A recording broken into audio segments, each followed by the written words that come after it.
नमस्कार मित्रों, मैं हूं मनीष और उत्तराखंड विषय के साथ एक बार आप सभी का फिर स्वागत है। आज हम बात करेंगे उत्तराखंड के प्राचीन निवासियों के विषय में, या फिर कहें तो उत्तराखंड के प्राचीन निर्जातीय समूह। अब आप कहेंगे निर्जातीय समूह क्या है? दोस्तों, प्राचीन मानवीय समूहों को उनकी शारीरिक व भाषागत विशेषताओं के आधार पर समूहों में वर्गीकृत किया गया है। यही निर्जातीय समूह है। हालांकि नस्लीय समूह की ओर भी ये इशारा करता है, लेकिन भाषागत और शारीरिक बनावट दोनों का मिश्रण इसमें यहां देखने को मिलेगा। थोड़ा सा इसको लेकर के प्रॉब्लम है। आपकी परीक्षा वाले ने इसको जातीय समूह करके पूछा है। आप जातीय को भी निर्जातीय समझिए, एक्चुअली निर्जातीय समूह। क्लियर? मैं गलत नहीं पढ़ा। अगर मैं बात करूं तो वैसे तो उत्तराखंड में जो मानव की उपस्थिति है उसके साक्ष्य हमने प्राक ऐतिहासिक काल में ही देख लिए थे। प्री हिस्टोरिकल टाइम में हमने आपका गुहा शैल चित्र यानी कि आपका लाखो गुफा, ग्वारख्या गुफा व अन्य के माध्यम से देख लिए थे।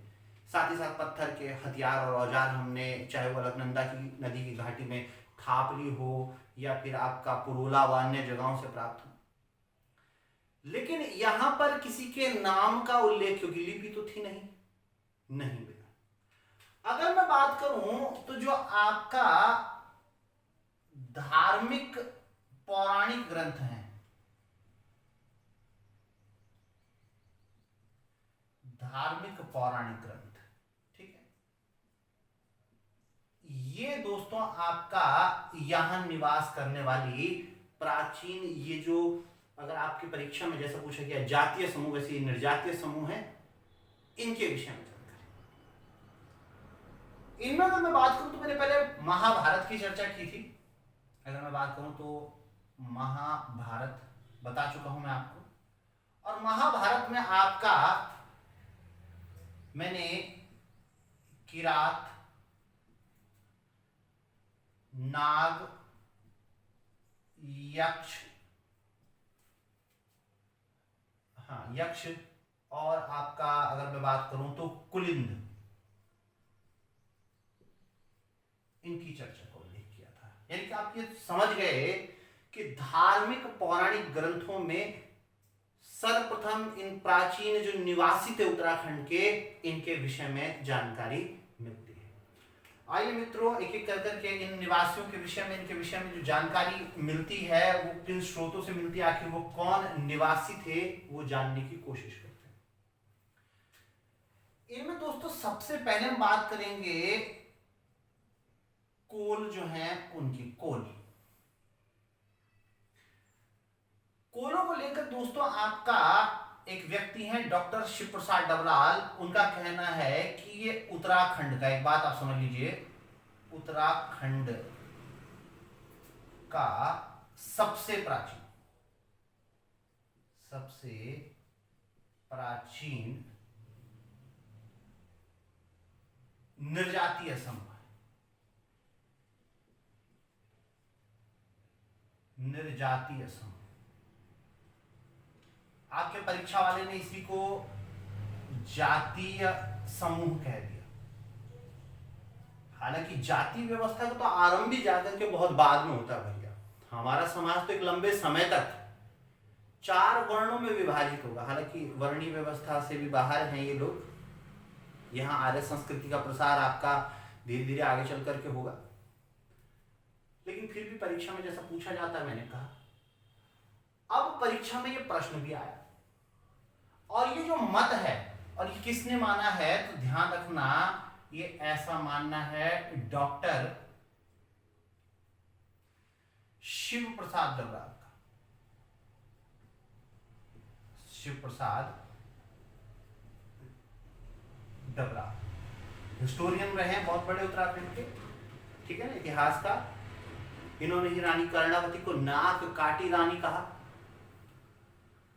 अब यही डॉक्टर शिव प्रसाद डबराल का जो मत है, ये बहुमान्य मत है। डॉक्टर शिव प्रसाद डबराल के व्यू को ही आपका हिस्ट्री कांग्रेस ऑफ उत्तराखंड जो है उसने एक्सेप्ट किया और आपके परीक्षा में प्रश्न आ गया मित्र। अब यहां पर डिबेट क्यों है? इसका कारण है जॉर्ज ग्रियर्सन का मत। उत्तराखंड का पहला भाषाई सर्वेक्षण करने वाले व्यक्ति जो हैं वो जॉर्ज ग्रियर्सन है और उन्होंने उत्तराखंड का प्राचीनतम जो निवासी या निर्जातीय समूह या समूह माना है वो किरातों को माना है। लेकिन आपका परीक्षा वाला पूछ चुका है और वो शिव प्रसाद डबराल के मत के साथ जा चुका और आपको भी वैसा ही करना। अगर ये व्यू नहीं है कि भाई किस कोल अगर विकल्प नहीं है तब आप किरात चुनेंगे। अब दूसरी बात आप ये समझिए कि ये कोलों की जो उपस्थिति है इसका संकेत कैसे मिलेगा? तो जो धार्मिक ग्रंथ हैं,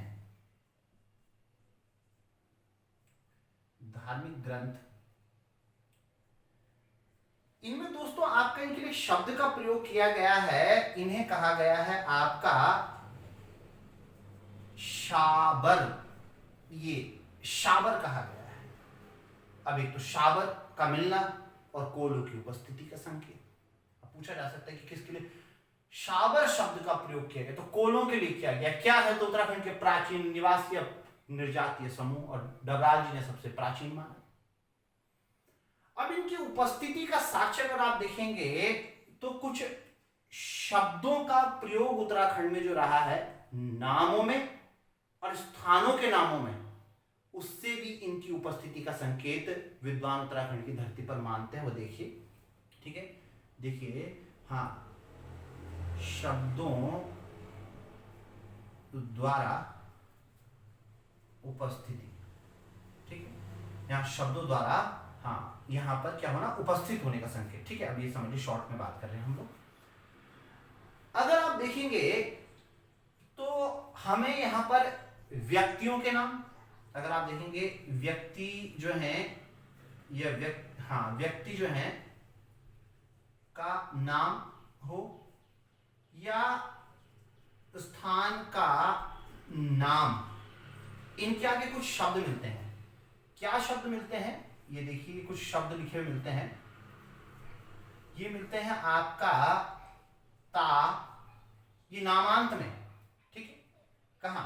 ये, हाँ, नाम के अंत में ता या कहें दा।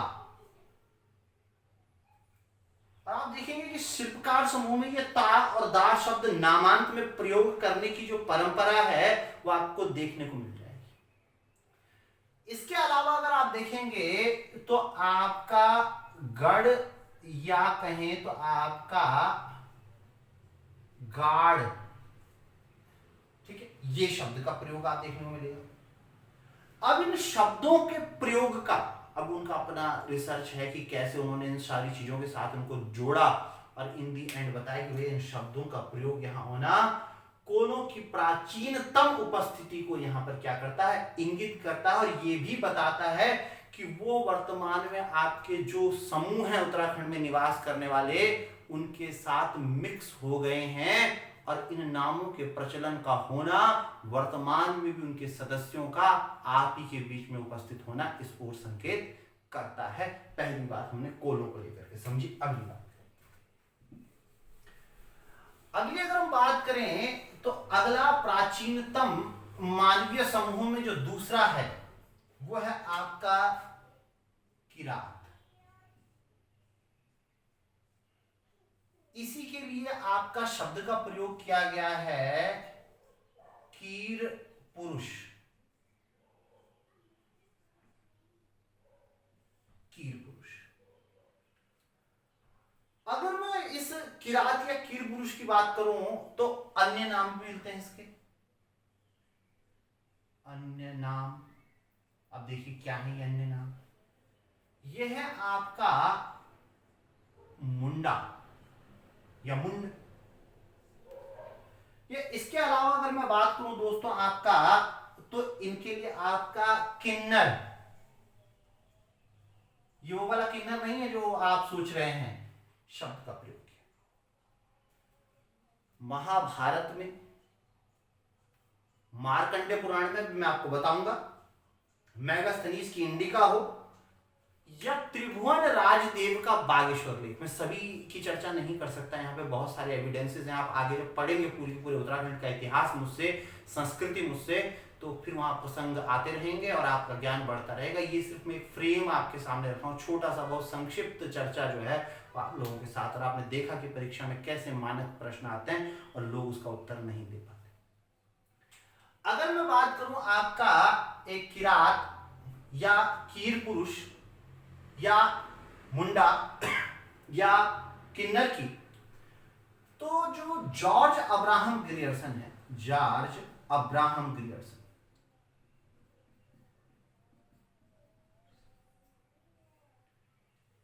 तो जो जॉर्ज अब्राहम ग्रियर्सन है, इस बात को आप ध्यान रखिएगा, यहां पर ग्रियर्सन जो है, ये इसे उत्तराखंड का प्राचीनतम निर्जातीय समूह मानते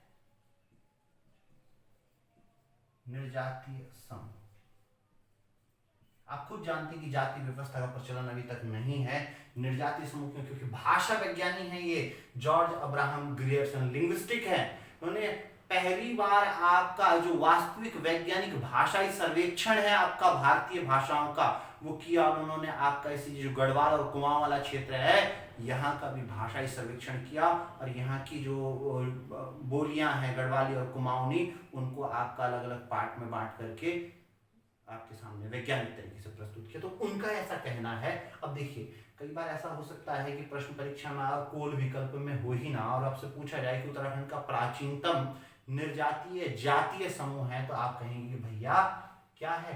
किरात है, यदि कोल विकल्प में ना हो। अगर कोल विकल्प में है तो आपको चुनना पड़ेगा, क्योंकि आपका परीक्षा वाला पहले शिव प्रसाद डबराल के व्यू के साथ एग्री कर चुका है। चलिए, इतनी बात आप समझिए।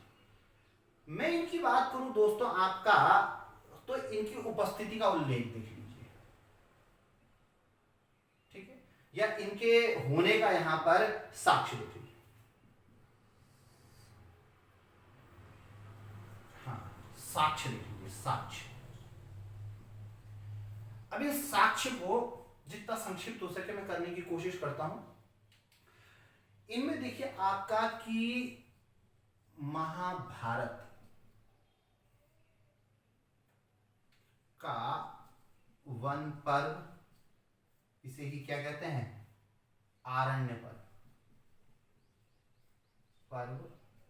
व अन्य बहुत सारे पर्वों में चर्चा मिलेगी। हम आगे जब महाभारत, अभी हमने केदारखंड और मानस खंड ये पार्ट अलग से पढ़ने, मैंने आद्य ऐतिहासिक काल के साथ इसलिए नहीं पढ़ा है क्योंकि उसमें मैं गुप्त काल की चर्चा भी करूंगा और वर्तमान गढ़वाल तक की और कुमाऊं की स्थिति के बारे में आपसे बात करूंगा, इसलिए मैंने चर्चा नहीं करी। ठीक, वहां महाभारत की चर्चा भी आ जाएगी।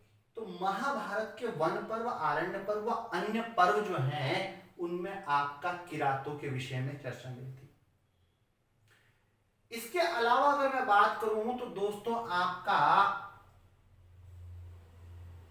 जो मार्कंडे पुराण है,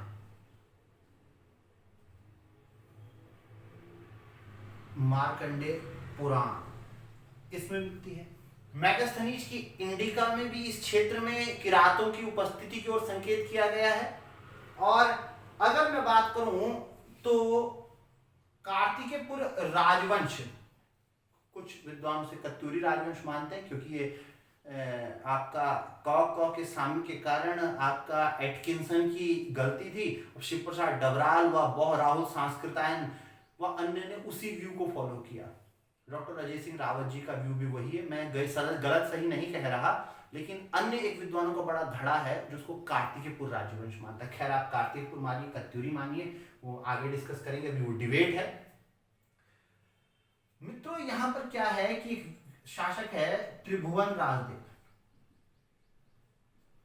त्रिभुवन राजदेव, त्रिभुवन राजदेव के बागेश्वर लेख से जानकारी, और क्या जानकारी मिलती है ये हम आगे चर्चा करेंगे, लेकिन एक संक्षिप्त चर्चा देखिए कि वो किसी किरात पुरुष जो है, यानी कि किरात पुत्र वहां पर कहा गया एग्जैक्टली, उसके साथ संधि करता है, ट्रीटी करता है, यानी कि कोई ना कोई डिस्प्यूट होगा और कोई ना कोई पावर ये किरात यहां पर रहे होंगे, तभी तो ये वंश है खरपर देव वंश का। खरपर देव वंश जो है उसका शासक है। खरपर देव का बाद आपका खरपर देव, ठीक है, ये ही उसके वंशावली से जुड़ा हुआ है त्रिभुवन राजदेव। इसी का जो बागेश्वर लेख है उसमें आपका किरात पुत्र के साथ इसकी संधि का उल्लेख है। यानी कि मित्रों यहां पर हमने किरातों की उपस्थिति का साक्ष्य देखा। अब आपसे अगर किरातों के विषय में प्रश्न आए तो आप जवाब देने में सक्षम हैं। मार्कंडेय पुराण, बहुत जगह और भी विवरण है, फिलहाल आप इतनी बात को समझिए। अगली बात, दुर्गा को किराती कहा जाता है, गंगा को कहा जाता है किराती, ठीक है ना। पर्यायवाचियों में भी कई बार ये आ जाते हैं। जितना आप धर्म, संस्कृति, सभ्यता को समझेंगे, भाषा पर आपका नियंत्रण उतना बेहतर होगा, ठीक है ना। जैसे कि अगर आप कथा को जानते हैं, शिव द्वारा कामदेव को भस्म करने की कथा को, तो आपको कामदेव के पर्यायवाची परीक्षा में सबसे ज्यादा आते हैं ना, याद करने की जरूरत नहीं कि शिव की करी तपस्या भंग, कामदेव को कर दिया भस्म। रोई उनकी पत्नी, नाम था जिसका रति।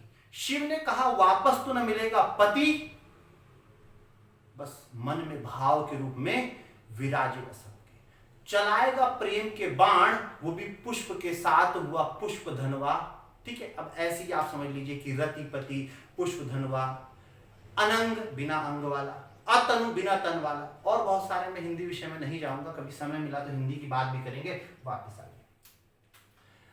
अगर मैं बात करूं आपका इसके बाद, तो हमें चर्चा मिलती है कुलिंदों की। मित्रों ऐतिहासिक काल में हमारे पास पूरा चैप्टर होगा अलग से कुलिंद, इसलिए मैं सिर्फ चर्चा भर करके निकल जाऊंगा यहाँ कुलिंद की। अभी आप पढ़ेंगे कम से कम हमारा 4 दिन कुलिंद चलेगा। कुलिंदों की अगर बात करें दोस्तों आपका, तो कुलिंदों के विषय में चर्चा आपकी महाभारत, महाभारत के अलावा आपका अष्टाध्यायी, पाणिनि की अष्टाध्यायी है, महाजनपद कालीन है, ये उत्तर वैदिक कालीन है, लेकिन लिखी बाद में जाती है महाभारत। इसके अलावा अगर मैं बात बताऊं तो बहुत सारे ग्रंथ हैं आपका, मैं बीच बीच में से नाम रहा हूं, बृहद संहिता,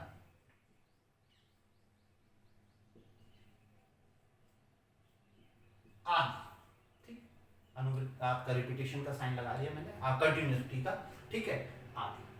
इसके अलावा देखो आपका अशोक का काफी, अशोक का कालसी लेख, वो कुलिंद मुद्रा, ये सब चीजें यहां से, इनकी जो सिक्के हैं, कॉइन्स वो प्राप्त हुए हैं, जो इनकी उपस्थिति की जानकारी देते हैं। अब थोड़ा आप ये समझिए, हालांकि मैं आगे विस्तारपूर्वक मैंने कहा है बात करूंगा, ये जो महाभारत है, महाभारत के वन पर्व में,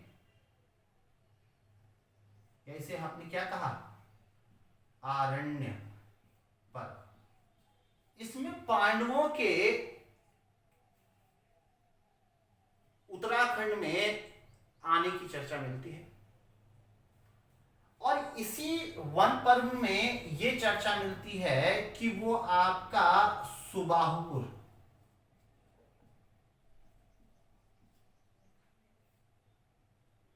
यही वर्तमान आपका श्रीनगर गढ़वाल है,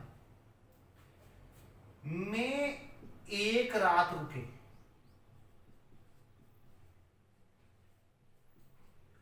अब यहीं वो अपने राजसीय वस्त्र त्यागेंगे और आगे की यात्रा करेंगे। ये भी चर्चा मिलती है कि यहां का राजा कुलिंद राज सुबाहु था।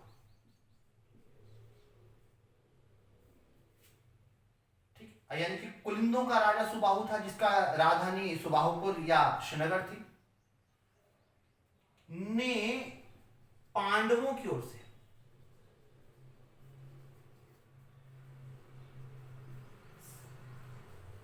महाभारत के युद्ध में भाग लिया था। मैं सीधा युद्ध में भाग लिख देता हूं, युद्ध में भाग लिया था।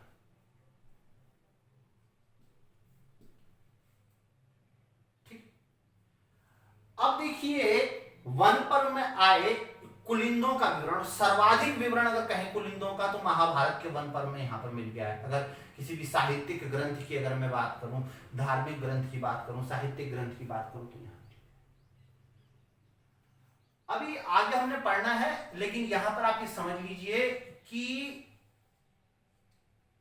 पुरातात्विक साक्ष्यों में प्रथम चर्चा अशोक के कालसी लेख में मिलती है।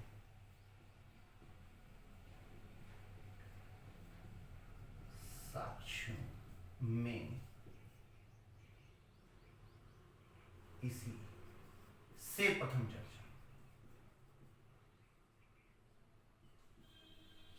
इतनी बात को आप समझिए, चर्चा। ठीक, अब देखिए, अब इसमें प्रश्न कैसा भी आ सकता है कि सर्वप्रथम चर्चा मिली है तो महाभारत में मिली है, सर्वाधिक चर्चा मिली है, ये है आपका सर्वाधिक चर्चा किस पर्व में है, तो ये भी कह दिया महाभारत के आरण्य पर्व या वन पर्व में कुलिंदों की। क्या चर्चा है थोड़ा सा मैंने बताया, बाकी आगे बात होगी। पुरातात्विक साक्ष्य किस लेख में कुलिंदों की पहली चर्चा मिलती है, तो आपका ये अशोक का कालसी लेख है। और मुद्राओं के बारे में बताऊं तो कुलिंदों की सबसे प्रमाणिक जानकारी का स्रोत, ठीक है ना, यहां देखिए समझिए। ठीक, मैं थोड़ा सा इसको सही तरीके से आपके सामने प्रस्तुत करता हूं। ये देखिए मैंने ये लेख वाला मामला ये डाल दिया, ठीक है, और ये समझिए कि ये जानकारी का सबसे प्रमाणिक स्रोत कुलिंद मुद्राएं हैं। इनके सिक्कों पर इनको कादस कहा गया है, ठीक है, और नाम इनका कुलिंद। विदेशी लेखक आपका कुलेंद्र भी कहेंगे, मैं आगे पढ़ाऊंगा कौन विवरण देता है। अगर मैं बात करूं दोस्तों ये कुलिंद शब्द की, तो देखिए आपका यमुना के कारण ऐसा पड़ा है। यमुना, यमुना का पर्यायवाची है, या यमुना को कहते हैं कालिंदी। सूर्यपुत्री यमुना कालिंदी। कालिंदी से आपका वहां जो मूल रूप से निवास कर रहे थे, जो यमुना के क्षेत्र में उस पर्टिकुलर टाइम पीरियड में, उनको कहा गया आपका, इसी से कुलिंदी बना और इसी से बन गया आपका कुलिंद, यानी कि यमुना के क्षेत्र में, यानी कि इनकी आरंभिक उपस्थिति। और अशोक का काल से इस बात की पुष्टि भी करता है। हालांकि आगे चल करके आपका ये जो कुलिंद राज्य है, ये आपका पूरे गढ़वाल के साथ साथ आपका और कत्यूर घाटी तक आपका फैल जाएगा। अंतिम मुद्राएं कुलिंदों की जो वहीं से तो प्राप्त होंगे आसपास के क्षेत्रों से, खैर कुमाऊं तक पहुंच जाएगा। अब देखिए कुलिंदों की जो व्यापक चर्चा है मित्रों, वो तो हम आगे तक चल करके करेंगे। अपेक्षा समझता हूं मैं कि थोड़ा बहुत आप यहाँ पे समझे होंगे बात को। सिर्फ आपको रेफरेंस दे रहा हूं, बात को समझाने की कोशिश कर रहा हूं कि आप प्राचीन निवासियों से परिचित हो जाएं। अगली अगर बात करें तो अगले हैं खस। खस भैया, खसों के विषय में जाने बिना तो उत्तराखंड की धरती पे आपका अस्तित्व तो नहीं। उत्तराखंड की आबादी का अधिकांश जो है वो खस है। अगर मैं खसों की बात करूं तो मित्रों, खस एक आर्य कबीला है। कबीला, ठीक है, आर्य समूह है, कबीला है।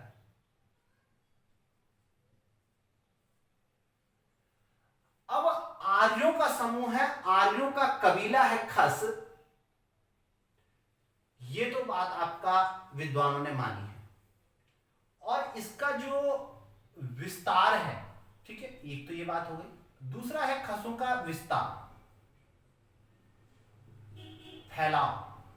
ये वैसे तो दोस्तों माना जाता है कि अफगानिस्तान वाला जो एरिया है, उस टच एरिया से जो हिंदू कुश पर्वतमाला के साथ साथ आपका आगे को बढ़ेगा और खैबर पख्तून से होकर के जम्मू कश्मीर, हिमाचल प्रदेश, उत्तराखंड व नेपाल तक फैला हुआ है। यानी कि अगर हम बात करें तो आपका मोटे तौर पर कश्मीर,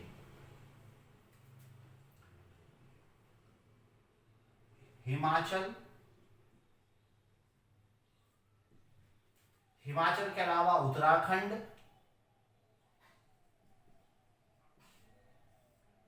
और नेपाल, ये खसों की मेन लैंड है भैया। इस बात को आप समझ लीजिए। अब खसों के विषय में ये बात आती है कि आखिर ये थे कौन, ये किस जाति समूह में थे। खस तो एक ओवरऑल इनको एक सिंबल हो गया है, कह दिया कि ये एक आर्य कबीला है। अभी डिबेट है कि खस क्षत्रिय हैं, कहने का मतलब है कि राजपूत हैं। क्षत्रिय और राजपूत में भी डिफरेंस होता है कि राजपूत हैं या किसी अन्य आपका भाग से हैं, कैटेगरी से हैं। अधिकांश विद्वान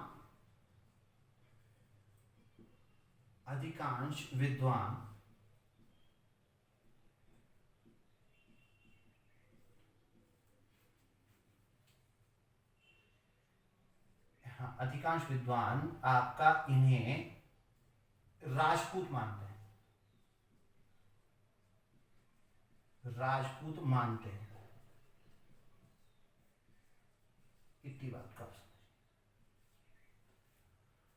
हालांकि कुछ विद्वान इससे भिन्न मत भी रखते हैं, लेकिन ओवरऑल में विद्वानों का यह मानना है कि खस जो है वो आपका राजपूत है। दोस्तों खसों की अगर बात करें तो आरंभ में जो ये खस हैं, ये बौद्ध धर्म के अनुयायी हो गए।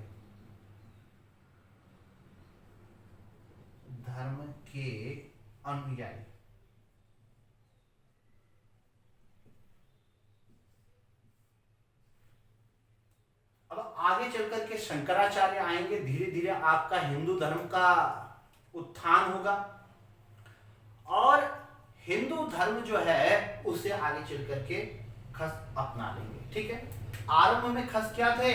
बौद्ध थे। लेकिन अगर मैं बात करूं आपका वर्तमान की, तो वर्तमान में मुख्यतः ये आपका हिंदू है।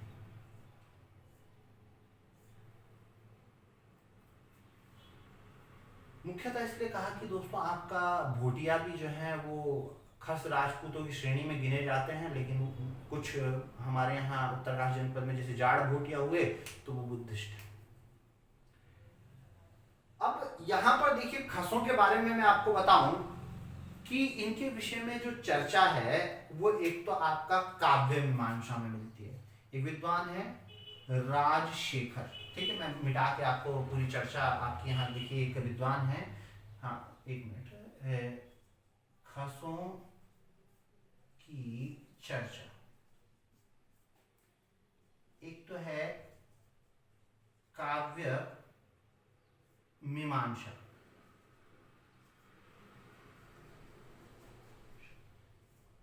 मीमांसा का मतलब होता है गूढ़ रहस्य, ठीक है ना, और काव्य की मीमांसा है, ठीक है। और ये जो है ये है आपका राजशेखर की। अब राजशेखर की जो काव्य मीमांसा है मित्रों, वो आपका कार्तिकेयपुर शासक को खसादिपति कहती है। क्या कहती है?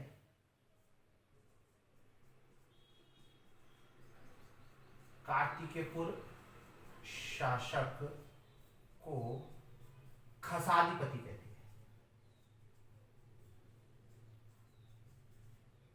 खस अधिपति यानी कि खसों का राजा। यानी कि एक बात क्लियर हो गई कि काव्य मीमांसा जिसके लेखक राजशेखर हैं, अगर उसमें कार्तिकेयपुर राजवंश और उसके शासक के रूप में खसादिपति की चर्चा हो रही है तो खसों की यहां उपस्थिति प्राचीन। दूसरी अगर हम बात करें तो आपका एक लेख है, ये समझ लीजिए, एक लेख है नालंदा लेख।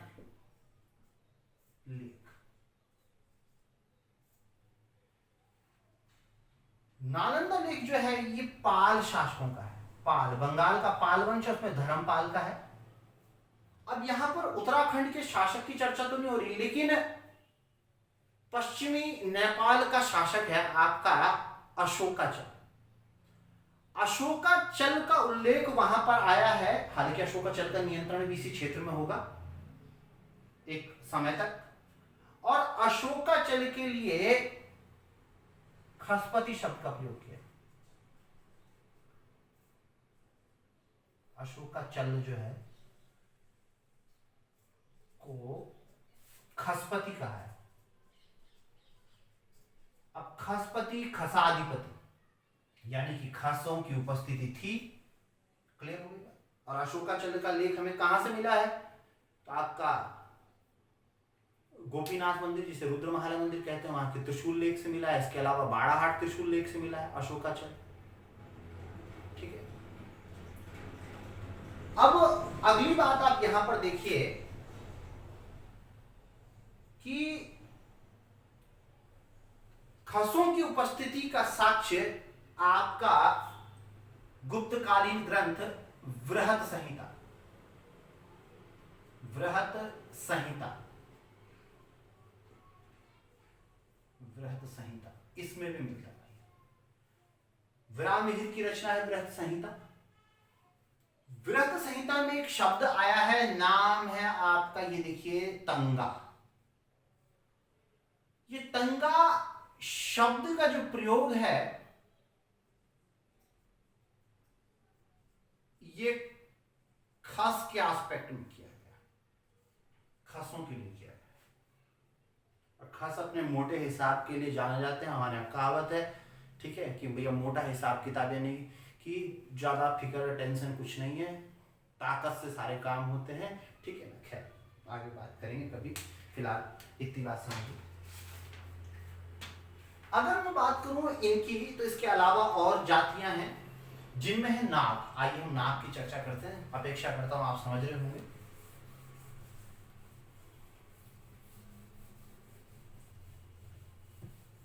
इसके बाद चर्चा आती है आपका नागों की। दोस्तों, नाग जाति की उपस्थिति की चर्चा आपका महाभारत में, आपका मैंने पहले ही बता दिया था।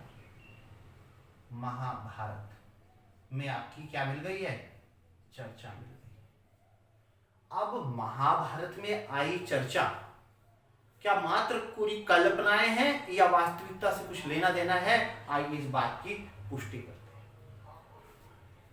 पहली बात तो नागों की प्राचीन उपस्थिति उत्तराखंड की धरती पर थी। इसका प्रमाण है उत्तराखंड में प्राचीन नाग मंदिर जो है, नाग मंदिर। अब इन मंदिरों को आपको, जब मैं मंदिर और मंदिर निर्माण की शैली उत्तराखंड में पढ़ाऊंगा, मंदिर निर्माण की शैली ओसी हांडा और ललिता काम्बोज की पुस्तक है आपका, उससे आपको पढ़ाया जाएगा। डॉक्टर यशवंत सिंह कठौत ने भी मध्य हिमालय की कला, व MP जोशी महोदय ने भी उस पर बहुत सारा काम किया है, कुमाऊं की कला पर। कुमाऊं के जो प्रस्तर मंदिर ऐसा करके है, ठीक है, उन सब किताबों का निचोड़ आपको दूंगा, वहां पर उन मंदिरों की हम बात करेंगे। लेकिन इतनी बात आप समझिए कि इन मंदिरों की उपस्थिति इस बात की ओर इशारा करती कि नागों के पूजक यहाँ थे, यानी कि नाग समुदाय यहाँ पर निवास करता था। अगर मैं बात करूं तो इसी से जुड़ा हुआ आपका पिथौरागढ़ का मंदिर परीक्षा में बार बार पूछा गया है। याद कीजिए, दिमाग लगाइए। धौली नाग, पिंगला नाग, बासुकी नाग, और सबसे फेमस आपका कौन सा पूछा गया है? आपका बेरी नाग, या कहें तो आपका बी नाग मंदिर। अब ये प्राचीन मंदिर है और अपने आप में इस ओर संकेत करता है, इसलिए पिथौरागढ़ का ये मंदिर पूछा गया। अब कौन सा मंदिर कहाँ है ये तो आपको मैं रटवाऊंगा और बताऊंगा भी उसके पहलू, लेकिन फिलहाल आप समझिए कि साक्ष्य उपस्थित कर रहा है बीनाग या बेरीनाग मंदिर पिथौरागढ़। इसके अलावा धौली नाग, पिंगला नाग, वासुकी नाग, ठीक है, या नागनाथ हो, आगे हम सेम मुख्य नागराजा मंदिर की भी बात करेंगे। तो ये नाग पूजा के ही साक्ष्य हैं। फिर आप दोस्तों क्षेत्रीय कथाओं में भी आप इस बात को महसूस कर सकते हैं कि दो लोक देवताओं की कथा या कुछ लोक देवताओं की कथाएं मैंने सुनी, उसमें देखा कि दो लोक देवताओं के बीच युद्ध हुआ और अंततः एक लोक देवता हार रहा था, उसने अचानक अपने मुंह से क्या निकाला, नाग निकाला, क्योंकि वो नाग था, और दूसरे को उसने पकड़ लिया। इन दी एंड उसकी विजय हुई और वो लोक देवता में बहुमान्य हो गया। अब ये जो कथा है इसके पीछे की सच्चाई इतिहासकार इस रूप में देख सकते हैं कि वहां आपका नाग जातीय समूह रहता था जिसे किसी दूसरे बाहरी समूह या किसी दूसरे समूह के साथ आपका संघर्ष करना पड़ा होगा, और इन दी एंड उनकी विजय हुई। अलग अलग क्षेत्रों में अलग अलग प्रकार की ऐसी कथाएं हैं, मैंने बस इशारा भर करके छोड़ दिया। अगली मित्रों अगर मैं बात करूं इसी क्रम में और नागों की उपस्थिति के साक्ष्य, तो देखिए आपका अभिलेखों से भी पता लगता है।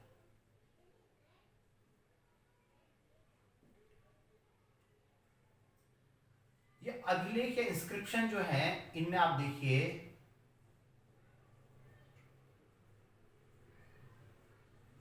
रुद्र महालय मंदिर, ये आपका गोपेश्वर चमोली में है।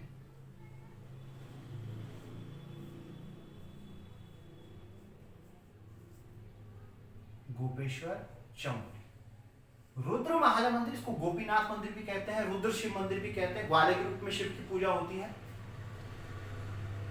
यहां से मिला है लेख। अब आगे बताऊंगा कौन सी लिपि में है, कौन सी भाषा में है, फिलहाल इतना समझिए, जो कि गणपति नाग का है। गणपति नाग का है। अब गणपति नाग के इस लेख में 4 नाग शासकों के नामों का भी उल्लेख, यानी कि इतना हम मान सकते हैं कि यहां पर नाग शक्ति का अस्तित्व था, जो कि आपका कहीं ना कहीं किसी ना किसी क्षेत्र में यहां शासन करती रही होगी। इसके अलावा दोस्तों आपका और ध्यान रखना है, इसको आपका एक और नाम से भी जाना जाता है, इसको कहा जाता है, आपका लेख की बात करें तो यह है गोपेश्वर त्रिशूल लेख। त्रिशूल लेख, शक्ति लेख लिखा हुआ मैंने, शक्ति का मतलब भी त्रिशूल होता है, ठीक है ना। शक्ति, शक्ति किसमें है, शिव के त्रिशूल में, और शिव और शक्ति साथ साथ हैं, और शक्ति माता का भी पर्याय है, शक्ति त्रिशूल का भी पर्याय है। खैर यहाँ शक्ति का अर्थ त्रिशूल से है। तो ये आपका एक तो गोपेश्वर त्रिशूल लेख, और लेख में क्या मिला है, अभिलेख मिला है। दूसरा आपका दोस्तों बाड़ाहाट लेख। बाड़ाहाट क्या है, मंदिर है, यहां से बाड़ाहाट उत्तरकाशी।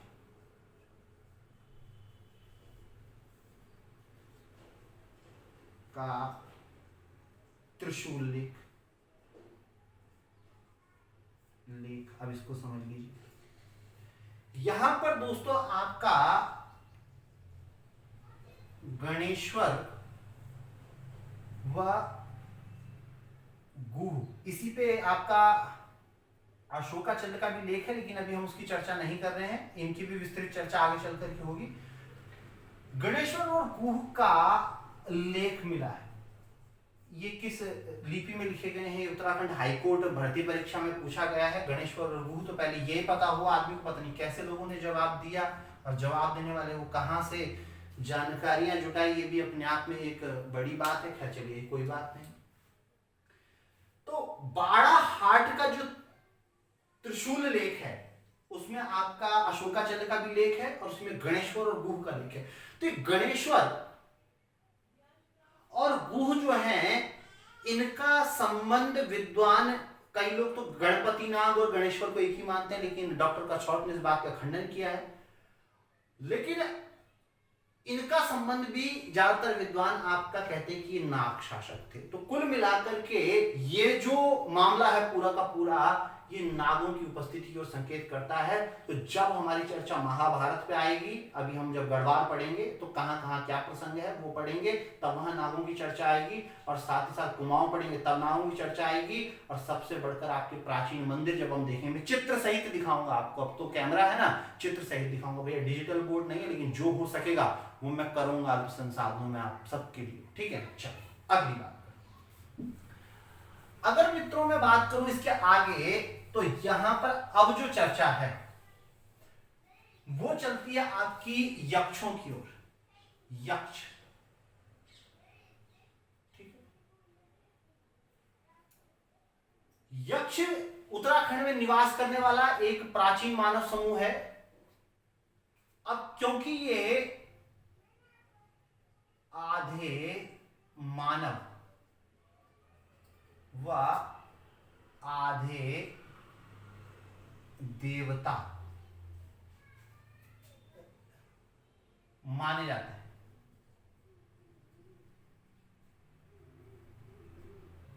मतलब कि जो मूर्तियां मिली हैं, ठीक है, उनको यक्ष यक्षिणियों की, और ऐसा नहीं कि उत्तराखंड में है, भारत में बहुत जगह यक्ष पूजा के साक्ष्य मिले हैं।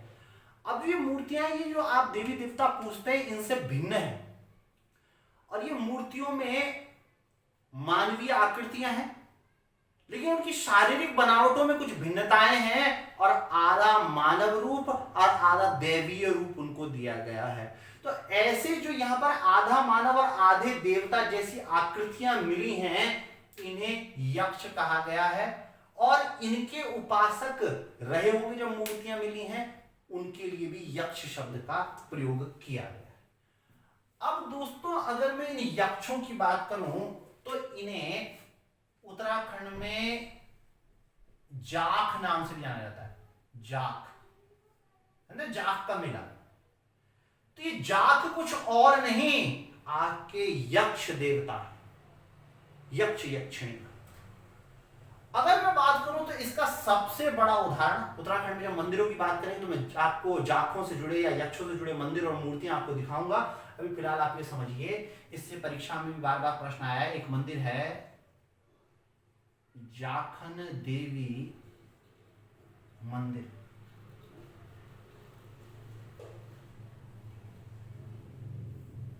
अल्मोड़ा। अब मित्रों पहले तो सवाल परीक्षा में बना कि जाखन देवी मंदिर स्थित कहां है, तो अल्मोड़ा में। सवाल क्यों बना? क्योंकि ये जाखन देवी मंदिर से यक्ष यक्षिणियों की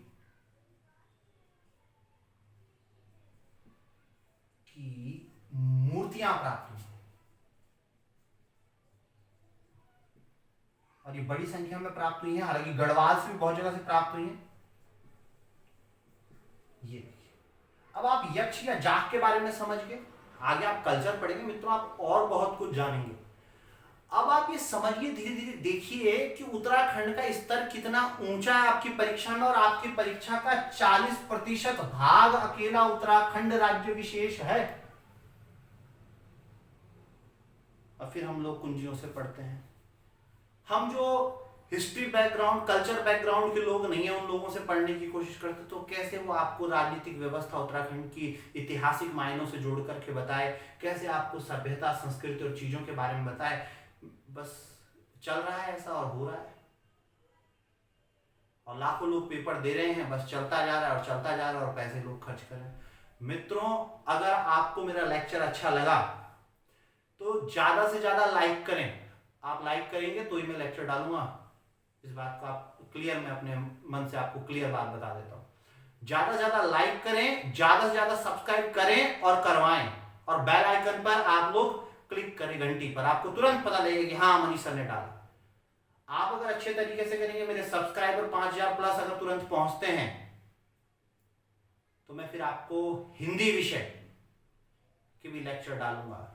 वैसे अनूप सर हमारे हैं, वो पढ़ाते हैं, वो मैंने कई बार कह दिया है, वो किसी कतिपय कारणवश नहीं डाल पा रहे हैं। अगर वो नहीं डालेंगे तो मैं डालूंगा, लेकिन तब जब आप कम से कम 5,000 सब्सक्राइबर मेरी करेंगे तो आपकी नैतिक जिम्मेदारी, जब मैं आपके लिए जिम्मेदारी उठा रहा हूं, आपकी नैतिक जिम्मेदारी है ज्यादा से लाइक, सब्सक्राइब और शेयर, प्लीज प्लीज प्लीज।